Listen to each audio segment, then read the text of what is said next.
Selamat datang kembali ke channel saya. Okay, saya sekarang berada di studio baru saya. Wah, luas betul studio ni. So, hari ini saya nak buat sedikit review setelah saya pakai motor ni selama sebulan. So, inilah review which is saya akan bagi tahu 5 benda yang saya suka dan 5 benda yang saya tak suka pasal motor ni. Let's go. So, first benda yang aku suka pasal motor ni, pertama sekali dia punya design lah.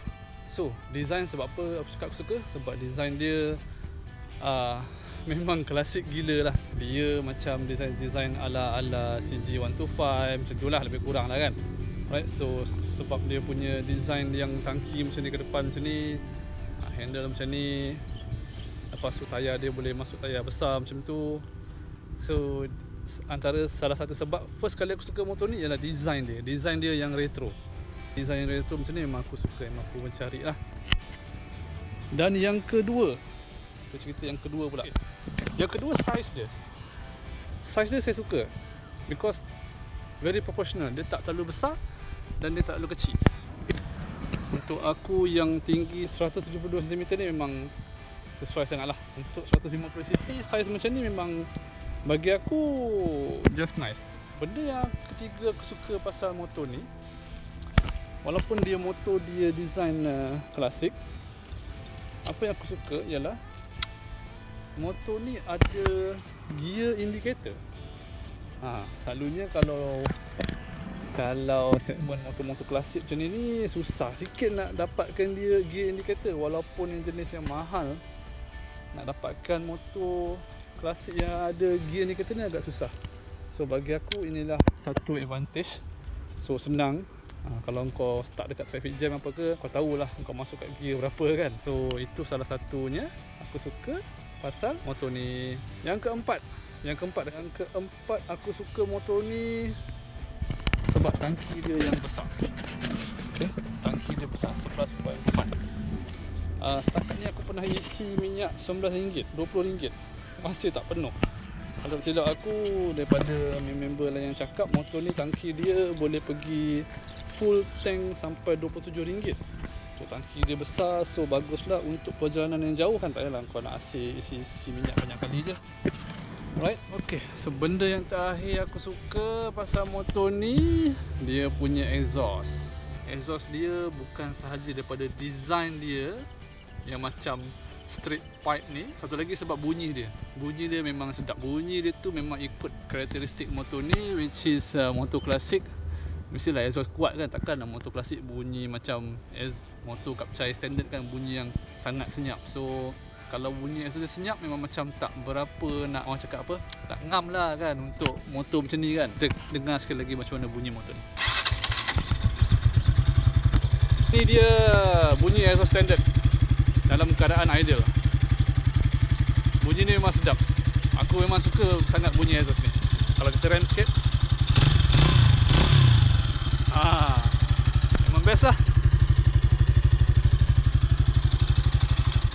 So itu adalah 5 benda yang aku suka pasal motor ni. Apa dia pula benda yang aku tak suka pasal motor ni? First sekali ialah dia punya original handle dia. Actually handle ni aku dah tukar, yang jenis kecil sikit. Original handle dia memang panjang, memang capang, terlalu capang untuk aku yang tinggi ni. So aku tak apa suka. So disebabkan oleh itu, itulah benda pertama yang aku dah tukar kat motor ni, which is dia punya handle. So handle ni kalau korang tengok aku dah tukar aku pakai handle jenis tracker yang pendek sikit. Dan silap aku kalau kat Shopee aku cari nama handle ni, handle dia jenis Jap style punya tracker. So dia lebih kecil. Tapi handle punya masalah aku dah solve lah. Aku dah tukar yang pendek sikit lah. Yang kedua aku tak suka motor ni, dia punya vibration dia. Vibration dia agak kuat. Macam aku bawa 70 tu memang dia punya vibration dia agak kuat. Tapi kau tak boleh rasa dekat footpack dia, kau boleh rasa dekat tangki dia. Dia akan vibrate kuat dekat tangki dia. Dan engine lah. So aku tak tahu kenapa. Mungkin sebab masih baru, belum lagi cecah 1000km.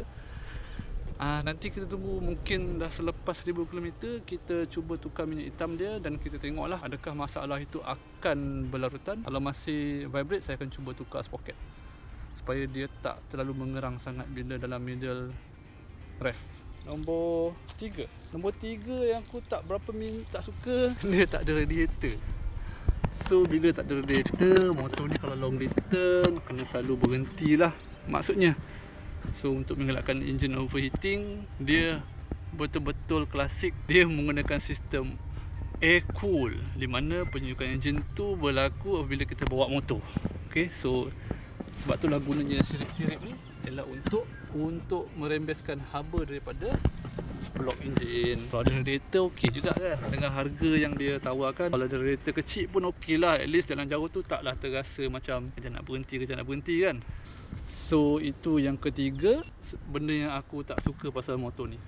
Yang keempat, mungkin ini terserah pada individu rasa motor klasik ni kena pakai karburator. Pada harga yang ditawarkan, aku rasa dah boleh kot pakai throttle body kan. At least engine tu dia akan lebih membantu cakap bawa tu sedap sikit lah. And then dia paling penting, fuel consumption tu akan jadi lebih bagus lah kalau kita pakai throttle body kan.